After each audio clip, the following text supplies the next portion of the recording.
Take the oxygen regulator, you set it up here on the IV pole. Your connection output here, you're gonna have the same connection here, kind of similar to the ventilator. Some of them don't have it, some of them do, but if you're gonna have an Airvo patient and a high flow oxygen, make sure you have this connection there. So you connect it up and you can have your oxygen flow from here. As you look at the regulators on the side there, you can see that on one side is the pediatric side and this is the adult side. So on this side here, you can, if someone you have that's an adult and they're under 30, you can always plug it in here and use this section and fine tune to what works best for them. So let's move on over here.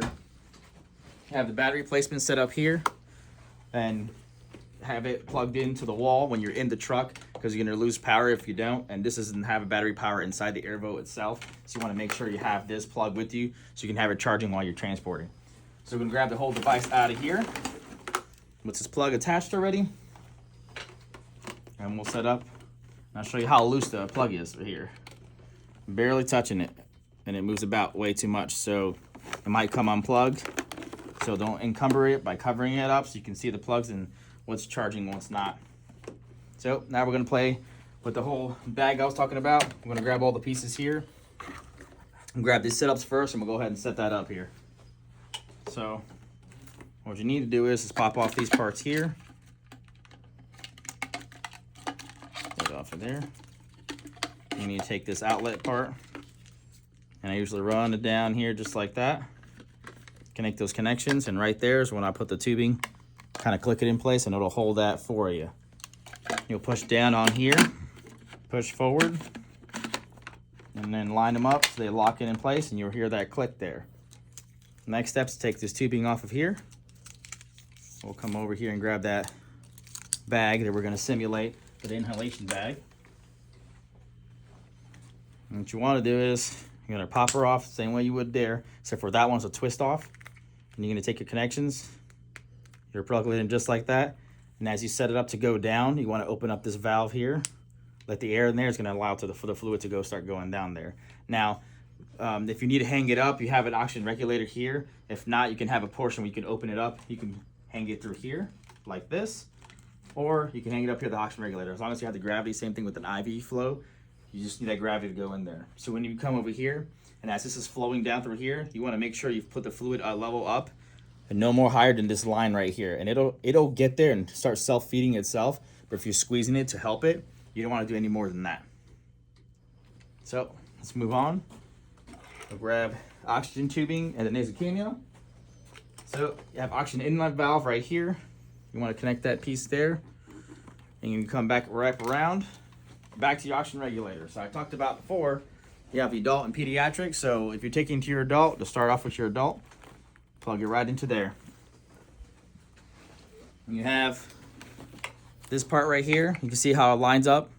If you come over here, you can see right on the top of that, it matches it very similar. So just line them up just like that. It's only one way it'll fit, and we'll clock them in.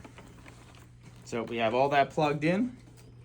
Take the oxygen nasal cannula for it, you get it plugged in, and have it all set up. So now this part here, you can always squeeze that, and you can put it on clothing, so that way it can hold it and it doesn't pull on them. So let's go ahead and start with this on. So I'm gonna move this down here so we can see a little better. Go ahead, come over here. I'm gonna turn on the Airvo device here. And it's gonna show you the last time it was cleaned. So if it wasn't clean, it'll let you know, and you have to go through the cleaning process. Every time you use the Airvo, when you are done, you're gonna have to clean this and make sure it's cleaned, and it runs through the cleaning cycle itself. I will show you that in a different video.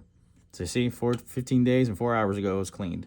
So as you clearly see, there's a butterfly and there's a bird there, and that shows you that it's in pediatric junior mode. We need to remove it from there because we're going to an adult patient. And I'll show you that as it starts to warm up here.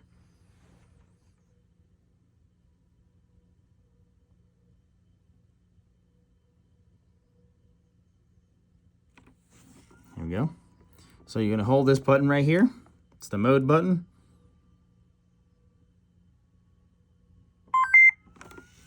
So now we're leaving junior mode and going to adult mode. It's already kicking on, you can hear it. Starting to warm up, so you see the temperature probe here. If you wanna change from there, you can just click and it'll select it. You hold the up and down button. Now it opens up and you can change the temperature. So it gives you specific selections you can do. Match the temperature for the patient you have. Once you've done that, hit the select button, locks it back up.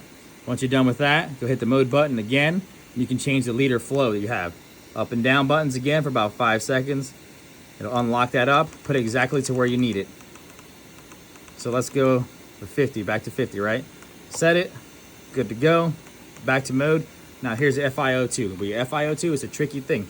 You gotta tweak it and hit the hot spot for it. So what you wanna do is, we'll come back over here to the oxygen regulator. If you're trying to hit like a 30, like 30% on FiO2, you're gonna have to kind of watch it. Open this up, but do it slowly. And then you're gonna go back and you're gonna look to see what you have. So I'm not gonna do exactly to 30, but I'm gonna try to bring it up, just to say we'll bring it up to 10 here, just to show as an idea. And you gotta give it a little bit, maybe like 30 seconds to catch up with it for the flow of oxygen that goes into there. And when we'll come back, you'll see everything starts to increase. So here we're at 32 FiO2, if I brought it up to there. And I've said if you were doing the 30 with them exactly, and you wanted to go to the pediatric side and use that to be able to adjust this, you can do that and be fine-tuned. But if you're higher than that, you got to stay on the adult side. So that's how you get this situated. And as you're going down the road with patients, you're just going to have to tweak it to bring it back and forth and then fluctuate until you get to the exact 30 that you need. And once you have that situated, you just keep an eye on the patient, make sure the oxygen saturation is good, make sure everything's good. Now I want you to come back over here and see that check mark there? That means it's telling you it's ready to go. Everything's up to speed, everything's matching to where it needs to be, and this, you can place this on the patient. And if you take this, you can hear it from here, you can feel the heat from it, and that'll be able to tell you that everything's in the right temperature and right phase from it. So one of the things I've noticed when I started doing this with patients is that the temperature might have to be adjusted because the ones that they had on the high flow devices they had at the hospital, they seem to be a lot less hot than ours itself. So if you needed to turn down just a little bit to make it more comfortable, that's still okay, but not all the way down to the bottom setting. So that concludes the video for high flow Airvo here. I'm going to give you one more thing for the pediatrics portion of it here. I gotta get one of those nasal cannulas out. On the section here, as you can look on it, there's a sticky part there. You have to open it up, kind of similar to the Band-Aid, and you can put that on their faces so it'll sit like right on here, and it'll help keep that in place for them. Just if you have somebody else and you need to do it for them, just make sure you have some help because they're probably not gonna like that.